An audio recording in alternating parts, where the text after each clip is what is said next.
Welcome to Maximal Being, a podcast devoted to ditching fad diets and using real science to get you healthy and feeling great.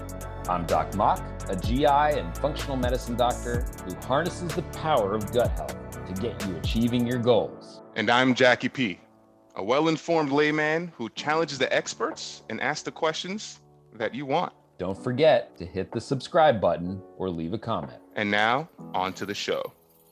What's going on? Maximal Being's Doc Mock here with maximalbeing.com. Don't forget to hit the subscribe button, leave us a comment. It does help us to get the word out. If you have any questions, you can email us at team@maximalbeing.com. Enjoy the episode. Hello, Maximal Beings. It's me, Doc Mock. Jackie P is going to be beaming on. Unfortunately, he had a significant loss in his life today, and that is his cell phone. We know how difficult that can be in life, so he's figuring that out. But I'm standing in. Hopefully, it won't get too nerdy today. Joining me on the podcast is Erica Barnell, who is fascinating in terms of her story, and I'm super excited to see what Geneoscopy has to offer for our patients with Crohn's and ulcerative colitis. For those of you listening for the first time, don't forget to hit the subscribe button, leave us a comment. Really does help us to get the word out. Leave those 5-star reviews. And I'm Doc Mock. I'm a therapeutic endoscopist by training. So that's a fancy type of GI doctor that manages, treats, diagnoses GI cancers. And I'm also boarded in functional medicine. And joining me today is Erica Barnell. Welcome, Erica. Thank you so much for having me. I will say this will get nerdy, so get ready. I'm very excited for it. Watch out. Yeah, strap on your pocket protectors, everybody. Erica, we always start the podcast off with just, getting to know our guests. And I think that's really helpful for our audience to relate to you and understand why you got into the world of stool RNA testing and inflammatory bowel disease in particular. So tell us your superhero origin story. Absolutely. Doesn't every little girl, want to grow up and be a research scientist that tests poop for a living? I think that's a really common goal for young girls. Maybe they should. Yeah. No, I had no idea kind of where I wanted to be when I was growing up, but I definitely knew I wanted to be in science. I definitely knew I wanted to be in healthcare. And so as I kind of went through that education process, I went to Cornell and I double majored in biological sciences and the business program there. And when I thought about my higher education, I matriculated to the MD PhD program at WashU in St. Louis with the hopes of combining some of my entrepreneurial spirit with some of the research that I had been doing as an undergrad. And so at the time in 2014, when I started that program, I had been doing a lot of research in the microbiome labs at WashU. And specifically, we were looking at non-specific gut inflammation that afflicts children in Africa and Asia. So it kind of looks like Crohn's disease or IBD, but it's caused by bad access to, water that might be contaminated or foods that might be contaminated, lack of healthcare. And it's asymptomatic and it afflicts children and it causes growth faltering. So by the time children are about 5, they start to be stunted relative to their peers. So as an undergrad, I was basically tasked with trying to figure out what causes this disease, trying to figure out which kids had the disease, how bad it was, and then provide interventions to alleviate that growth faltering. And, when you think about kids in Africa and Asia and rural villages, I can't ask for scopes. I can't get blood. Typically, I can't get all the normal things that we come accustomed to here in the United States. And so we just had the mom send us diapers. And we were really successful at pulling out the cells from the diapers that are coming from the intestines, the large and small bowel, and dictating disease in those cells, figuring out which kids had it and figuring out why they had it and providing antibiotics or changing their diet or changing their environment to alleviate that growth faltering. So when I started the MD PhD program, I said, wow, this is really cool technology. Maybe I can apply it to some of the things I'm seeing in the clinic that we have here in the United States, like colon cancer and Crohn's and ulcerative colitis and IBS. And my PI, my principal investigator said, yeah, you could totally do that, but I don't really have much interest. So I pulled the technology out of the university and I founded Geneoscopy to explore how this technology could be used first for colorectal cancer screening, and now we've moved on to IBD, monitoring mucosal healing and predicting therapeutic response. Are you a healthcare practitioner searching for a comprehensive solution to streamline your patient referrals and improve collaboration with other practitioners? Look no further than Rupa Health, the ultimate platform for integrative and functional medicine practitioners. As a healthcare practitioner, I've struggled with the traditional referral process for labs. It's time-consuming, inefficient, and often lacks the necessary communication between providers and patients. But ever since I started using Rupa Health, everything has changed. That's right, Rupa Health is revolutionizing the way that practitioners connect and order lab work with their patients. Their advanced platform allows you to effortlessly send and receive patient lab referrals and secure their information, sending them the kits directly. This makes the communication directly with other patients and practitioners easy to take care of. I can't stress enough how much time and energy Rupa Health has saved me. With just a few clicks, I can easily order lab work and track their progress, and then I receive the results directly into my inbox, which I can send to the patients automatically with recommendations. Absolutely, Rupa Health's extensive network of lab testing and curated, integrated, and functional medicine testing allows practitioners to receive the highest quality of care and dedicate their practice to a patient-centered, holistic approach which aligns perfectly with the values of healthcare in a functional medicine practice. Plus, Rupa Health provides you with excellent customer support. Their team is responsive, knowledgeable, and always helps with assistance in billing questions and how kits are shipped to your patients. They are dedicated to helping practitioners like us provide the best possible care for our patients. And if you're a patient listening, it allows you to seamlessly order your lab testing and receive all of the necessary information. Rupa Health has been a game changer for my practice, and as you know, it will be for yours too. Don't miss out on this incredible opportunity to save on lab testing by heading to labs.rupahealth, that's rupa.com/store/storefront_V as in victory, G as in grape, X 00400. That's labs.rupahealth.com/store/storefront_V as in victory, G as in grape, X 0040. I'll see you later, Maximal Beings. Can you just go one step further and break down for the audience what a principal investigator is when you're going through training? I mean, and maybe talk about your relationship with this person in terms, like, clinically, professionally.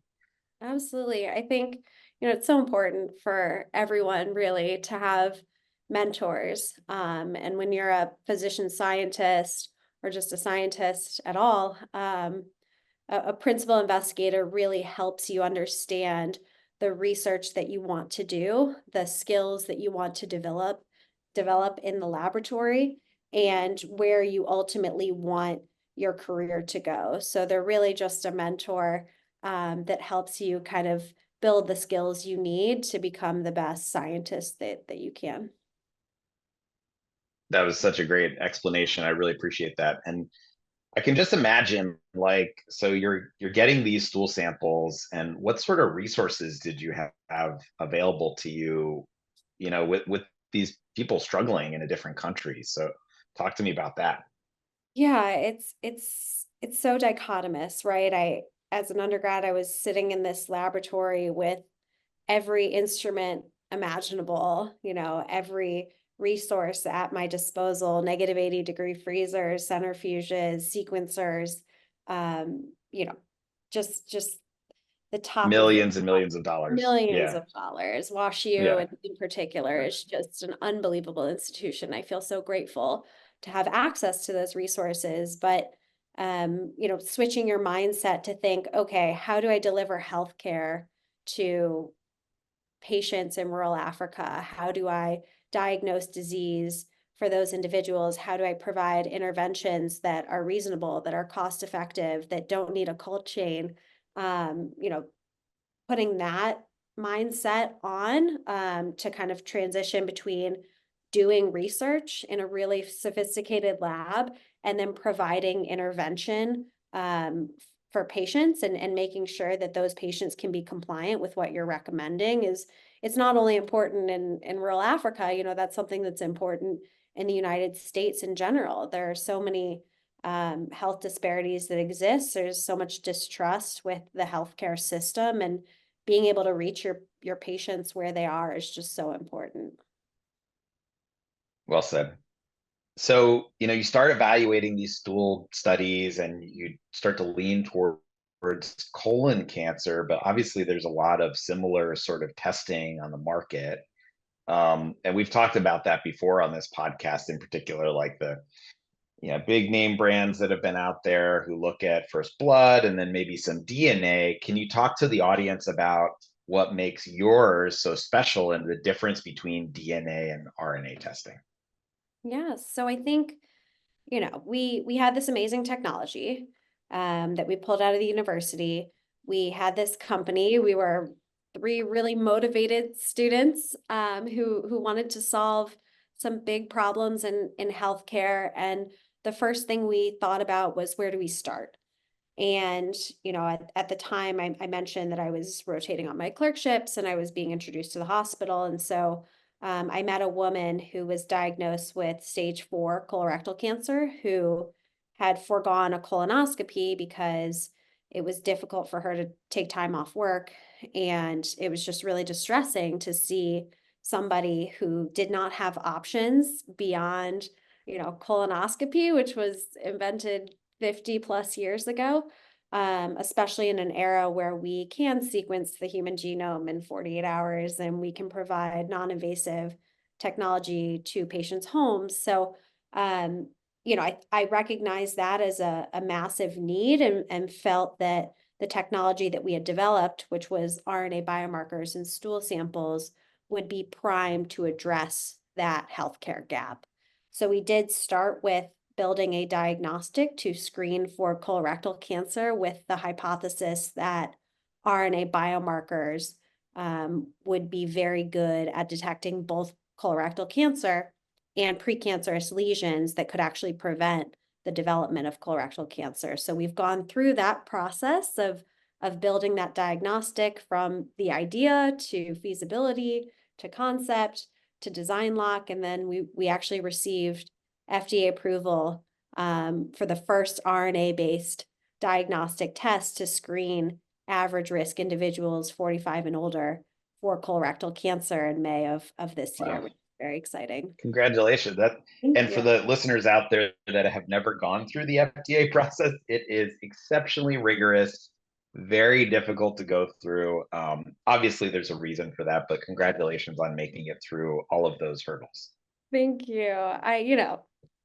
The agency is a bear, but they're just, scientists like me doing their job, and it was a great process. But yes, it took 8 years and a lot of work by a lot of very talented people at Geneoscopy. And so I think, it was a massive milestone for us to validate that RNA biomarkers could be leveraged to diagnose disease in gastrointestinal health. And so that's when no rest for the weary. I thought it'd be interesting to explore other things in GI health and maybe get back to my inflammatory roots. And so I refocused to start looking at IBD.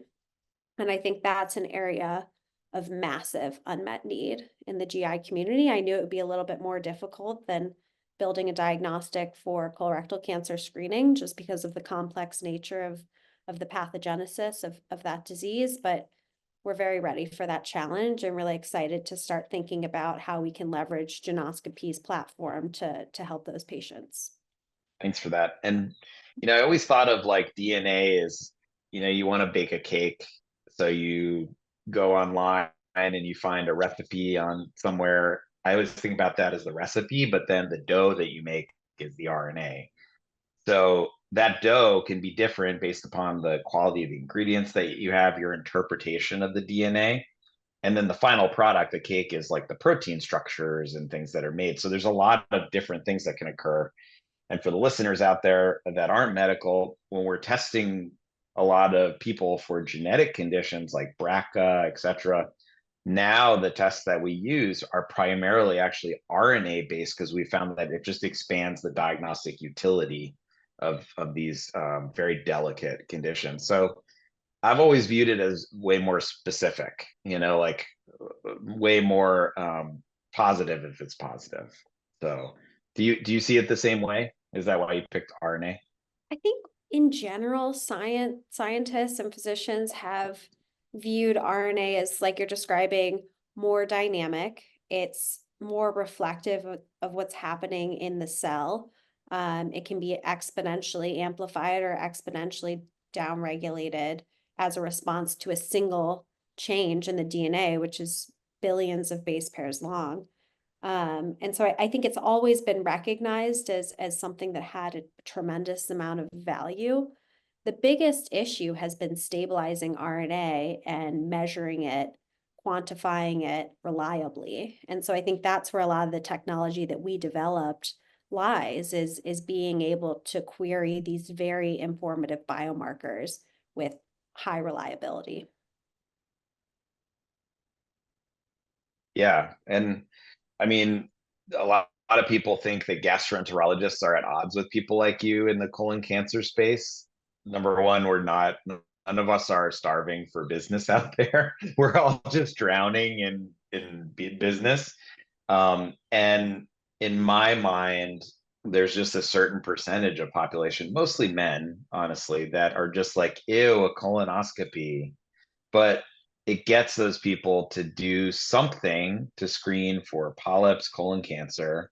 And if positive, then we do a colonoscopy, and often we'll find something that we can get rid of and mitigate the risk of colon cancer. And that's why, although colon cancer remains on the rise, although the age of diagnosis is going down, it's still the second leading cause of cancer death in America, but it's still very preventable, and getting more people tested is absolutely the answer, because we found that because it's such a slow growing cancer, that testing really works. No, Dr. Mark, you're so right. Every single GI that I've talked to has been really excited about what we're doing at Geneoscopy. People don't recognize that colonoscopies are a valuable resource that we as a country have. And we have to leverage it in a way to most effectively treat a huge population. And I think, the number of GI docs are not growing. If all of you are working, no, not enough of you for sure. And if all of you are working round the clock, which most of you are, and scoping, dusk to dawn, dawn to dusk, we don't have enough colonoscopies to service the 150 million Americans that need colorectal cancer screening, let alone the millions of Americans that need multiple scopes a year because they have Crohn's disease or strictures or any gastrointestinal distress or GI bleeding or other, diagnostic requirements. And so I think what we're proposing is a solution to that backlog, is a solution to the increase in required screening by dropping the age of recommended screening from 50 to 45 by the USPSTF. We're providing a solution to GI docs where we can just fill their docket with adenomas and cancers, which is what they love doing anyways, right? Who wants to scope a normal colon? That's not fun. Right. And so although some days I'm like, I could take, yeah. I could take a few normal colon things. When you got 90 minutes tortuous colon. Yeah, no, that's fair. But what I would say is most gastroenterologists recognize at this point the value in non-invasive screening and recognize where the field is headed, especially as we're able to increase the sensitivity and specificity of non-invasive tests to ensure that we're not missing cancers, we're not missing high-grade dysplasia. And we're making sure that the patients that come back negative are negative. Yeah. And that's a good point. And then we'll get to inflammatory bowel disease. But, some of the issues that I've had with some of the most commonly used technologies are that on the commercials, they say detects 92% of colon cancers. But in the New England Journal of Medicine paper that led to its use, it misses 8% of colon cancers. That is a lot if you're that 8 out of 100 people. If I'm that 8 out of 100 people, I'm worried. So I always counsel patients about that like I miss, to my knowledge, 0% of colon cancers. But when that test is negative, you may. What's my ADR is 50 to 60% actually. Yeah, which is thank you. Yeah, the national average is around 25%. And I'm not bragging, and I have also a very weird practice. Yeah, I'm at a cancer center, right? So we see different stuff than other people, but I think that just having something that maybe has a slightly higher ability to detect colon cancers accurately is really, really important. Yeah, and I think, when we talk about our sensitivity and specificity, it's in the context of a clinical trial that was run on patients that received our test and a colonoscopy. Ultimately, my goal is not to get a patient to do a ColoSense test that would otherwise get a colonoscopy. Right now, our compliance rate for colonoscopy is somewhere between 50 and 60%, which means that if, 150 million patients are eligible for colorectal cancer screening, tens of millions of patients are not up to date with colorectal cancer screening guidelines. So when I like to think about my sensitivity and specificity, especially if we're trying to engage patients that are currently non-compliant with recommended screening guidelines, I'm not comparing my accuracy profile to colonoscopy, right? I'm comparing my accuracy profile to no screening, which I can do a heck of a lot better there. And I think it's really exciting. It would be really exciting for me to look at the population of people that we're seeing as we launch commercially, and trying to serve the individuals that are, again, not yet engaging with colorectal cancer screening or live in underserved populations that would otherwise not be able to get a colonoscopy. That's really great. And that echoes your mission of how you came to get to where you are too, which is really wonderful. Are you looking for high-quality, evidence-based supplements to support your functional medicine practice? Look no further than FullScript, the leading platform for healthcare practitioners to prescribe and order professional-grade supplements. As a functional medicine and gastroenterology doctor, I trust FullScript to provide me with a wide range of high-quality supplements that meet specific needs of my patients. Their extensive product catalog includes trusted brands, ensuring that I have access to the best options for my patients' health. That's right, FullScript offers a comprehensive selection of supplements, including vitamins, minerals, botanicals, and specialty formulations, all sourced from reputable manufacturers. Plus, their rigorous quality control ensures that you're getting products that meet the highest quality standards of purity and potency. And what I love most about FullScript is the convenience it offers. With their user-friendly online platform, I can easily browse, prescribe, and manage supplement protocols for my patients. It saves me valuable time and streamlines the ordering process. Absolutely, FullScript makes it easy to create customized protocols for your patients and track their progress.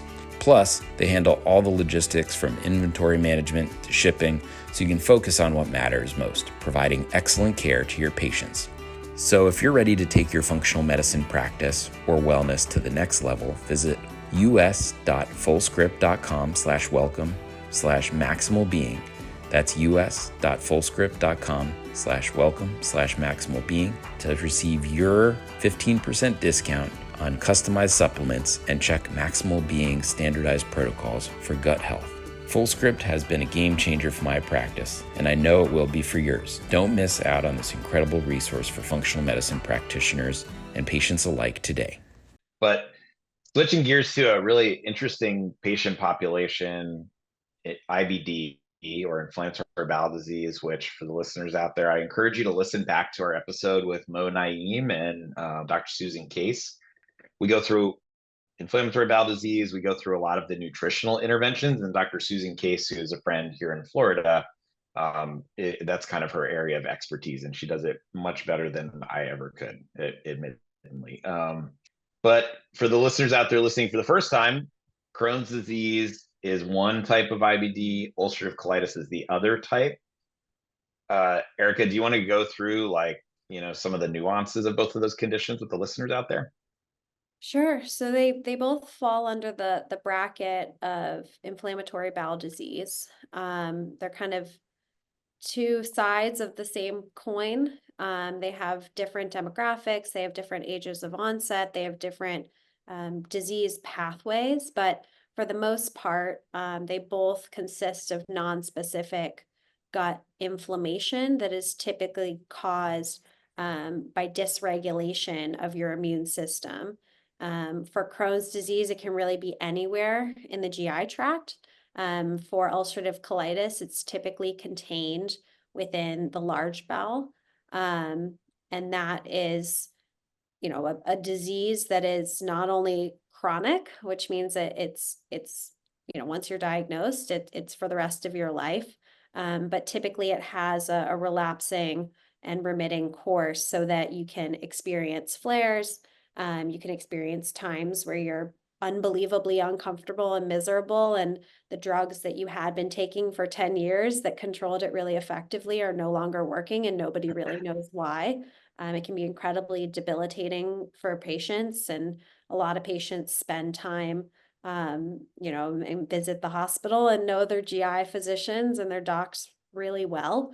And this disease can afflict children, especially Crohn's disease can have an early age of onset, even under 12 years old. So when I think about, what I was doing when I was 12, which is, playing with my brother in the backyard, it's very different than a picture of a pediatric Crohn's patient who might be experiencing surgical resections of their small bowel because of strictures. So it's a really, truly awful disease that I hope we can address with better diagnostics and monitoring with our tests.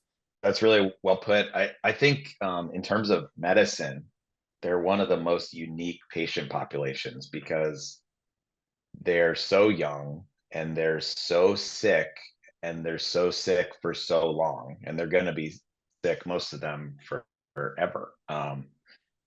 And all of the things that come with that, having a low level of inflammation in your body over time is not great for your health for so many reasons, not just the physiologic reasons that we learn in medical school of nutrient absorption and protein intake and all that, but just psychologically. I mean, a lot of them have gone through such trauma and have anxiety and depression, and they can't exercise and they can't hold down a job or a relationship. There are fertility issues that pop up with IBD patients. So they're just such a unique, difficult patient. And as gastroenterologists, I feel lucky that we have an ability to kind of care for that unique patient population. And I definitely think, like you're describing, that, it's a combination of your environment and genetics and your ability to access healthcare and make sure that your insurance is, paying for the medications that work instead of continuously trying to put you on generics that we know don't work. So that can always be a struggle, but I do feel confident that we're in a better place now than we've ever been with IBD, which is really exciting. And it's kind of in a place today where we were with cancer 20 years ago, where we're starting to have, a huge variety of drugs, of very specific targeted therapeutics that can address a unique individual case. And I think where we want to be is allocating patients to a certain therapeutic or a certain mechanism of action that we know is efficacious, rather than trying to make them go through the gauntlet of different therapies that might not work. And again, I think that's where we were in oncology 20 years ago with foundation medicine and with the advent of immunotherapies and with targeted therapies. And so I'm really excited to be a part of that healthcare program moving forward. Yeah, I mean, I always equate it to oncology care too, or cancer care. You're giving infusions, you're giving injections, you're checking levels. You have all these pre-tests before you start therapy, but it's still just so challenging to diagnose in some people. The gold standard, right, is to do a colonoscopy, like we mentioned, which is a limited resource. And some of these, I don't take care of pediatric patients, but in a pediatric patient, it's even harder to get an endoscopic procedure. And when we do a colonoscopy, we're looking at the colon, and Crohn's disease doesn't always affect the colon. So you may not actually be looking there. And we can do things like pill capsules, which is like this little pill you swallow. It takes thousands of pictures per second and travels through the small bowel. But you can't do that in a lot of Crohn's people. We can do imaging that may infer something, but infection looks the same as Crohn's sometimes. So it's still so hard to diagnose. So talk to me about, what your team has developed to add to our ability to diagnose this very tough condition. Absolutely. And I think this is another reason why I think RNA is so powerful. When you're thinking about autoimmune or inflammatory conditions, except for predisposition, there aren't really any DNA changes that you would be looking for, right? What you really need to be measuring is the inflammation, the extent of inflammation, the mucosal barrier, the breakdown of the microbiome or the changes in the microbiome. And I think that's where RNA can play a massive role in terms of what you're describing, which is diagnosis of disease. And then subsequently, once a patient has been diagnosed, monitoring the disease to make sure it's in check, and then predicting therapeutic response. So making sure the patient's on a therapy that's addressing the mechanism of action of this disease. And so I think across those three indications, diagnosis, monitoring mucosal healing, and predicting therapeutic response, Geneoscopy's technology can be leveraged for all three of those types of diagnostic tests. It's really complicated. So, I mean, now that we have this huge gamut of medications that we can give to people, I know you just presented at the Crohn's Colitis Foundation of America meeting about your data, but you should just share some of that, how you were able to find markers that predict potential response to therapy. I mean, that's like huge to determine an individualized medicine versus like whatever the person knows about, whatever the insurance will approve. Like, this is a really valuable thing for like individualized medicine, which really is the future, let's face it. Absolutely. And I view, when we're talking about cancer, it's really like you're describing, there's a DNA change. We want to target that DNA change. So, when you're thinking about diagnostics for cancer, you identify what mutations are associated with the cancer, and then you employ a targeted therapy that can address that mutation. With IBD, it's a little bit different.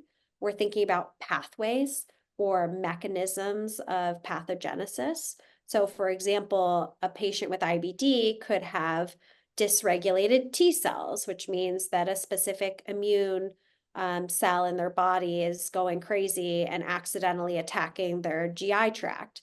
So what we do at Geneoscopy is we measure the amount of T cells that are present in the GI tract, and we compare it to a healthy individual, or we compare it to your T cell burden 5 months ago when you felt great. And if it's dysregulated, or there's too many T cells, or those T cells are really activated, then we can recommend to you that you take a therapy that would hopefully start to regulate that level of dysregulation and maybe make the inflammation go away. That's kind of our approach for predicting therapeutic response. And then, using these different signatures, are you able to determine anything regarding like different phenotypes, like subtypes of IBD, like ulcerative colitis may respond this way versus Crohn's may respond this way? Yeah, and again, it's very, similar to kind of where we were in cancer a while ago. I think medicine is a series of grouping and splitting.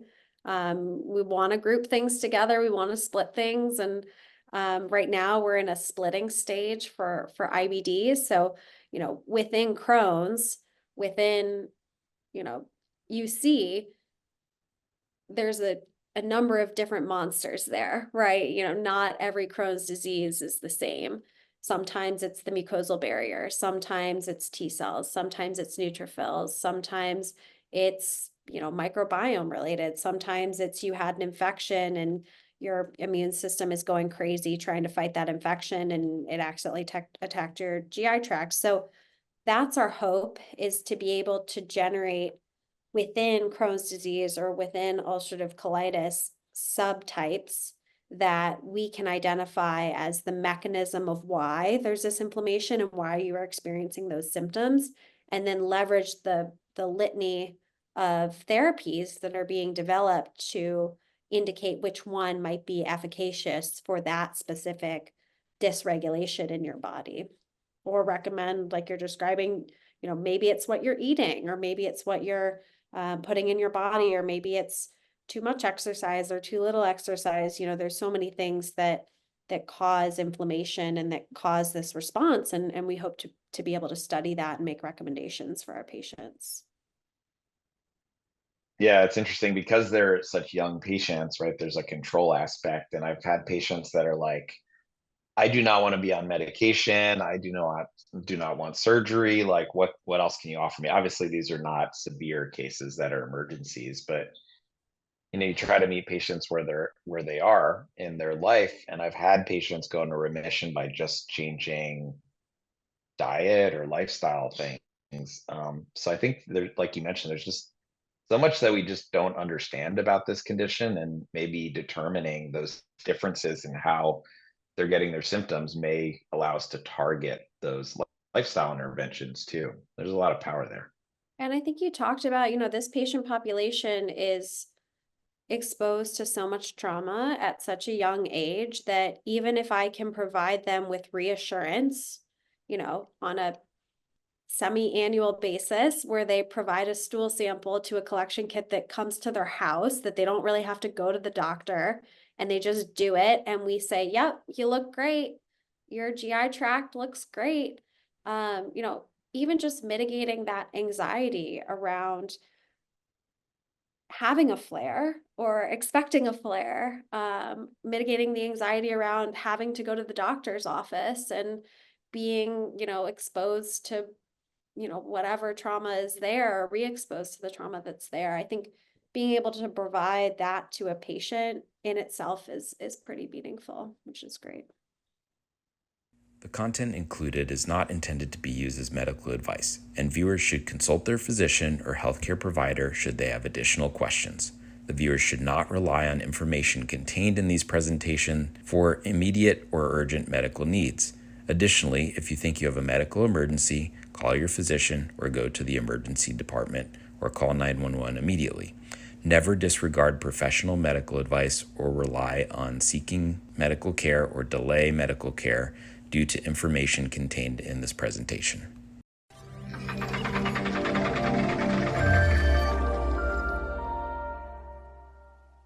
What's going on, Maximal Beings? Doc Mock here. If you haven't done so already, leave us a comment and hit the subscribe button. Let your friends and family know. That way we can get the word out and continue to bash the bro science.